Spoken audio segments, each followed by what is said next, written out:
Once upon a time, in the ancient kingdom of Israel, a man of God was sent on a mission. His job: deliver a message from God to King Jeroboam, a king who had led the people away from worshiping the one true God.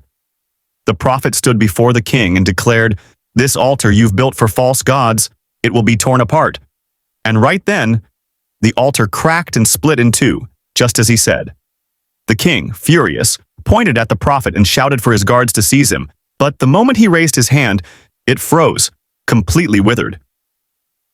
Terrified, the king begged for mercy. The prophet prayed, and just like that, the king's hand was healed. Grateful, the king invited the prophet to his home for food and a reward.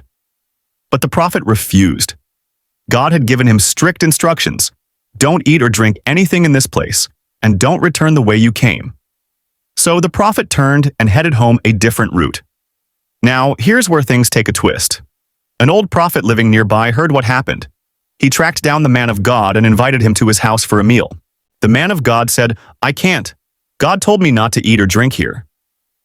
But the older prophet lied. He said, "An angel told me that God changed his mind. It's okay for you to come eat with me." The man of God believed him and went to his house. But during the meal, the older prophet suddenly spoke. And this time, it was a real message from God. He looked at the man of God and said, "Because you disobeyed God's command, you won't make it home alive." Sure enough, on his way back, a lion attacked and killed him. But something strange happened. The lion didn't eat him. It didn't even touch his donkey. It just stood there by the body, almost like it was guarding him. The older prophet found the body, mourned, and admitted that the man of God had truly spoken from the Lord. He buried him in his own tomb, honoring him despite what happened. So, what's the lesson here? Sometimes, even good people get misled when they stop listening to God's clear instructions. The man of God started strong, but he trusted someone else's word over what God personally told him. And it cost him everything. It's a reminder: when you know what's right, stick to it, even if someone claims to have a better plan.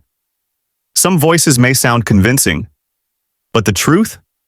It never changes.